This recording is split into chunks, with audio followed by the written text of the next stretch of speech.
Have you ever moved house? Yes. For some of us, maybe we've moved house lots of times. For others, maybe you've only ever lived in one house. I consider myself fortunate to have grown up in a household where my parents bought their house. They moved in on the day they got married, and they have never moved out since, and that was in the 70s, and they've lived in their house for like 50 years and they've never moved. So what that means for me is from the day that I was born until the day that I left to go to university, I had only ever lived in one house. And what that meant for me in my childhood is it meant that I had stability, I had consistency, because I always knew where my home was. I then moved away from my family house and I went to university, and over the following 9 years, I lived in 9 different houses. So I went from the first 18 years of my life, I lived in one house, to over nine years, I lived in 9 separate houses, and then finally, after 9 years and 9 different houses, we bought our house and we settled into our house, and our children were then born, and we have now been living in our home for 15 years. I don't know what your experience of moving house is like, but I know there were times in my life when the house move that I experienced could only have been described as a downgrade. I know that the day that I left and moved out of my parents' house, which was a nice house, and I moved into my first student accommodation, that was a downgrade in my standard of living. Maybe you have experienced going from one place to another and thinking, this isn't as good as where I left. Maybe you can relate to that. Today, I want to start by reading a verse to us to remind us that Jesus moved out of his family home in heaven to dwell amongst his people. And I'm going to read John 1, and it's about 18 verses, but I really want to start us off with this. And I'm reading from the Christian Standard Bible. It says, in the beginning was the Word, and the Word was with God. You know, when we hear talking about the Word, we're talking about Jesus in this context. In the beginning was the Word, and the Word was God, and the Word was with God. He was with God in the beginning. All things were created through him. And apart from him, not one thing was created that has been created. In him was life, and that life was the light of men. That light shines in the darkness, and yet the darkness did not overcome it. There was a man sent from God whose name was John. He came as a witness to testify about the light, so that all may believe through him. He was not the light, but he came to testify about the light. The true light that gives light to everyone was coming into the world. He was in the world, and the world was created through him, and yet the world did not recognize him. He came to his own, and his own people did not receive him.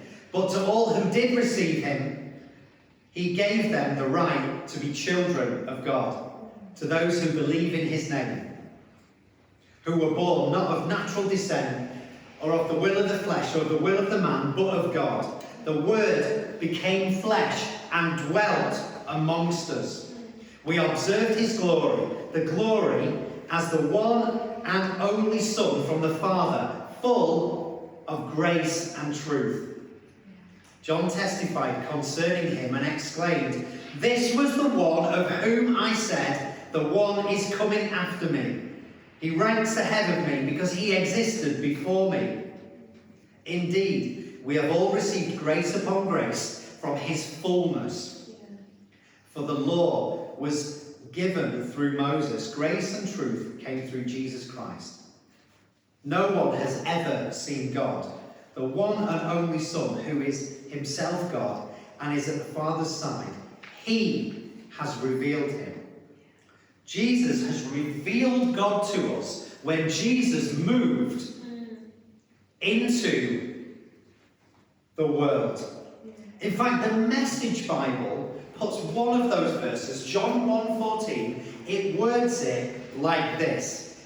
The Word became flesh and blood. So Jesus, God became flesh and blood and moved into the neighbourhood. So Jesus made the ultimate house move by giving up heaven to dwell amongst his people. I'm going to read one more short passage before we get into what we're going to be talking about today. And it's this. It's Philippians 2, 5 through 8. In your relationships with one another, have the same mindset as Christ Jesus, who being in very nature God, did not consider equality with God something to be used to his own advantage. Rather, he made himself nothing by taking the very nature of a servant, being made in human likeness, and being found in appearance as a man. He humbled himself and became obedient to death, even death on a cross. Maybe our experience of moving house pales into the comparison of God sending Jesus to become flesh and blood and moving to the earth to dwell amongst us, to dwell amongst his people. Maybe me moving to university was not as spectacular an accomplishment as Jesus coming to earth. But I want you to understand the sacrifice that God made in that move to earth.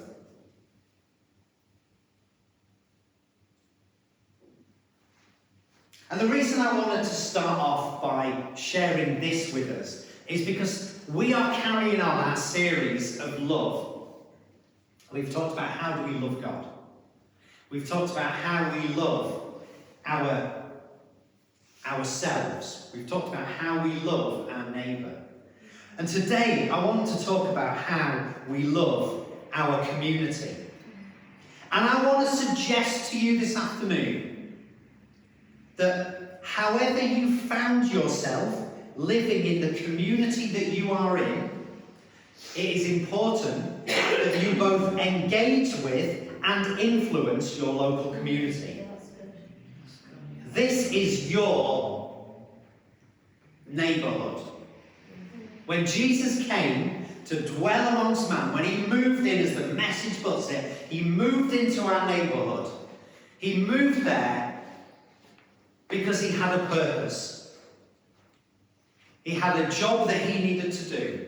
He had a job that he was sent to accomplish. And I want to suggest to you that when you moved into your neighbourhood, whether it was the day you were born, whether it was 6 months ago, a month ago, a year ago, whenever you moved into the place that you are now in, that you have a plan and a purpose from God for where he has positioned you. This is your neighbourhood. When myself and Diane were asked to come to Grimsby to be the campus pastors here, this became our neighbourhood. We might not own a house near the church, but this is our neighbourhood. Where is your neighbourhood? But whilst this is our neighbourhood, this is not our final destination. You see, God has a new home for us that one day we will move into. In fact, Hebrews 13:14 puts it like this: for this world is not our permanent home. We are looking forward to a home that is yet to come.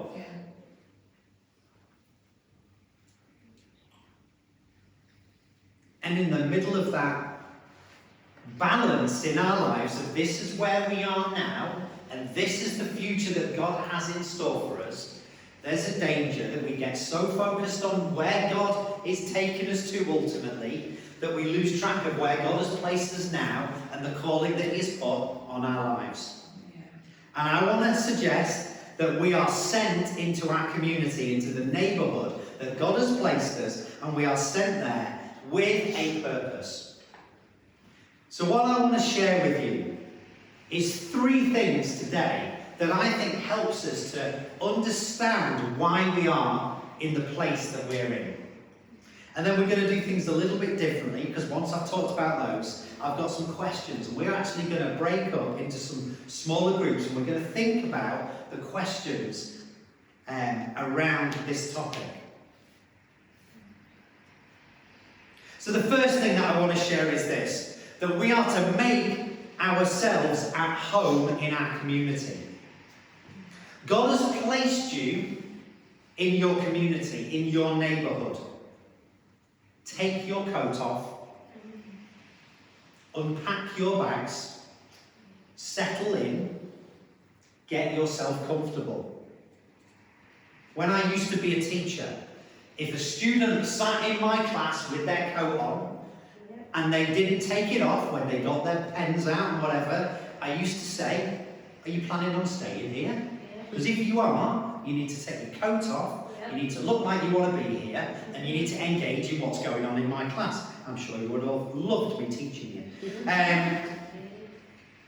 When I moved away to university, I could have kept all my clothes in my suitcase, but I didn't. I chose to unpack them, and I chose to hang them up in my little wardrobe in my student room, and I unpacked my things, I unpacked my bags, and I put things out, and I put some posters on the wall, and I made it feel like home. I want to suggest to you that wherever God has placed you, live like you're planning to stay. I don't know how you feel about your home, your neighbours, or your community, but I do know that if you're going to be an effective witness to those people around you, then you need to get comfortable. See, when the prophet Jeremiah told the Israelites that they were going to be taken into a foreign land, this is what he said to them. And this is in Jeremiah 29. This is what the Lord Almighty, the God of Israel, says to all those I carried into exile from Jerusalem to Babylon. Then at verse 5 it says, build houses and settle down. Plant gardens and eat what they produce. Marry and have sons and daughters. Find wives for your sons and give your daughters in marriage, so that they too may have sons and daughters. Increase in number there, do not decrease. Also seek the peace and prosperity of the city to which I have carried you into exile. Pray to the Lord for it, because if it prospers, you too will prosper. Yes, this is what the Lord Almighty, the God of Israel, says. Do not let the prophets and diviners amongst you deceive you. Do not listen to the dreams and discourage them to have. They are prophesying lies to you in my name. I have not sent them, declares the Lord. And quite simply, he's saying this. You've been taken out of your home, and you've been taken to a place that you might not have wanted to go. But I want you to know that God says, the place that I have put you in, you're to settle there. You're to unpack your bags. You're to get comfortable. You're to get used to where you live. You're to succeed there. Get a job. Have a family. Plant in the garden. Live like you're going to stay there. And it goes on and on. Without getting into the details of the history, they stayed in exile for 70 years. And there were prophets at the time saying, don't worry, you're not going to be there very long. You'll be soon out of it. And Jeremiah says, no. Actually, this is where God has placed you. Live like this is your home. And it's important that we as Christians, wherever God has placed us, whether that is here in this estate, or if you live in a different part of Grimsby or Louth, wherever God has placed you, we're to get comfortable with where we are. We're to make ourselves at home. The second thing is this, that we're to understand our community. If we're going to serve and help our community, then we need to understand our community. This doesn't always mean reducing ourselves to the lowest common denominator in terms of how we choose to act or behave, but it simply means understanding the place that we are in. I've got to be honest with you, when we first came here at this church, that I don't think we fully understood the community that we were in. And actually, as we've lived here, as we've settled here, as we've got to know people around here, we understand this community better than we did a few years ago. Yeah. And that only happens when we immerse ourselves in that community. Yeah, that's right. You see, if we look at the example of the Israelites when they went into captivity, Daniel was sent into a foreign land, but he became part of that community. And in the book of Daniel, I'm not going to read the whole passage, but in the book of Daniel, in Daniel 1, it says that Daniel, along with some other young men, were taken into Babylon. But there's one verse that I want to just highlight to you. I'll just try and find it. In verse 5, so he's talking about Daniel and his friends. It says, the king assigned them daily provisions from the royal food and from the wine that he drank. They were to be trained for 3 years, and at the end of that time, they were to attend to the king. Daniel had a job to do while he was in that place. And the first thing he had to do before he could do the job was he had to spend 3 years learning the customs, learning the community that he was placed into. And it says that he was trained and he knew their customs. But then it says this. It says that he was allocated food and wine, provisions to eat, but he didn't compromise his beliefs. He didn't compromise his faith. And he challenged and said, actually, I don't want to eat this food that you're giving me. I'm going to eat the vegetables. And he challenges them, saying, I'm going to eat the vegetables, and look, actually, my God's going to look after me. I'm going to be fitter and healthier than if I'd have eaten your provision. You see, Daniel studied the community and the culture that he was in before he was able to influence it.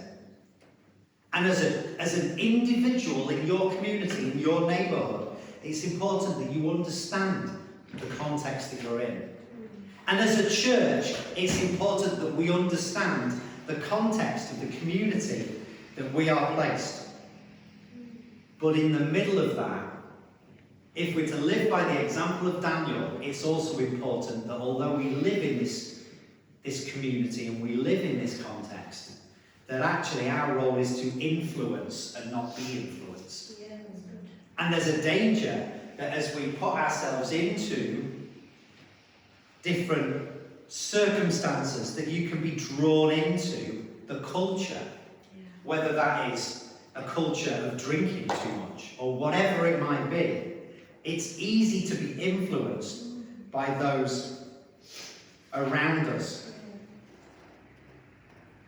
So the second thing was this: it's important that we understand our community. And then the third thing that I want to share with you is this: that our role is to influence our community. Yeah. You see, although Daniel studied the culture, he separated himself from it. He didn't partake in the culture, he maintained his practices of prayer. We are not of this world, but yet we are sent into the world. I was reading an article the other day that there's a phrase that Christians use in church that says this: I am in the world, don't be in the world, but don't be of the world. But how many of you have ever heard that phrase? And what was really interesting is this article was saying actually that if the start of that phrase is that we are in the world, and the second part of the phrase is but we're called to not be of the world, the implication there is our priority is to separate ourselves. Our priority is to live differently. And then we wonder why as Christians we can become very legalistic in our thinking, because we're there going, actually, do you know what? My number one priority is to not be drawn into this lifestyle. And the suggestion was that actually we turn that phrase around and we say this: we are not of this world, but yet we are sent into this world. So our starting point is a little different. Our starting point is that we are different. We are different from those around us. But actually, we are called and we are sent into the world. We're sent into our neighbourhood. We are uniquely positioned in our neighbourhood to bring influence.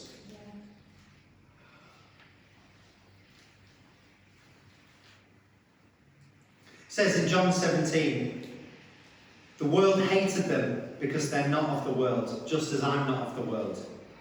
I'm not praying that you take them out of the world, but you protect them from the evil one. They are not of the world, just as I'm not of the world. Sanctify them by the truth. Your word is truth. And as you sent me into the world, I have sent them into the world.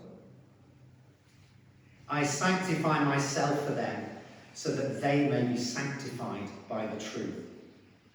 The practicality of this is simple. We are sent to shine a light into our neighbourhood, to shine a light into our community. And there's another well-known verse in Matthew 5 that says, you are the light of the world. A city situated on a hill cannot be hidden. No one lights a lamp and puts it under a basket, but rather on a lampstand.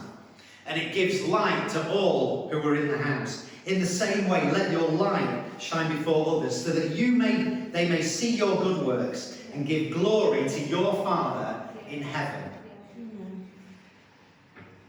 This Friday night we were here at youth, and there was a lot of things going on outside of the building on Friday night. So while youth was on in here, there were groups of young people causing trouble, and there was a lot going on, and there was stuff kind of happening around the back of the building that we had to go and check that everything was okay. And this is what I've realised. Darkness is where people hide. At the moment, around the back of our building, in the practical, there's no street light, it's a good place to hide. There are corners of our car park here where the street lights aren't very bright, and you see the young people hanging around in those corners because it's dark. And yet in that, God says he wants to bring a light into our neighbourhood. And the darkness we're talking about is not the physical nighttime here, but it is a spiritual darkness that we talk about. You've only got to walk around the estate at night to see the spiritual darkness that we experience. And in that, we're told to get comfortable, to unpack our bags, to settle here, to understand our community, and that we are uniquely positioned to influence those around us. So how do we outwork this in our lives? And rather than me stand and tell you, this is where I want us to be thinking about this for ourselves. So how do we outwork making ourselves at home, understanding and influencing our community? And I've just got a list of a few questions, and we'll stick them up on the screen now. The first one is this: where is your neighbourhood? I don't know exactly where everybody lives. Where is your neighbourhood? Number 2, have you made a home in your neighbourhood? Or are you still living out of a suitcase? How well do you understand your community? Are you engaged in what's going on around you? Maybe that's practical things. Have you met your neighbours? Have you been round them? Do you know your neighbours? And last of all, how can you practically shine the light of Jesus into your neighbourhood?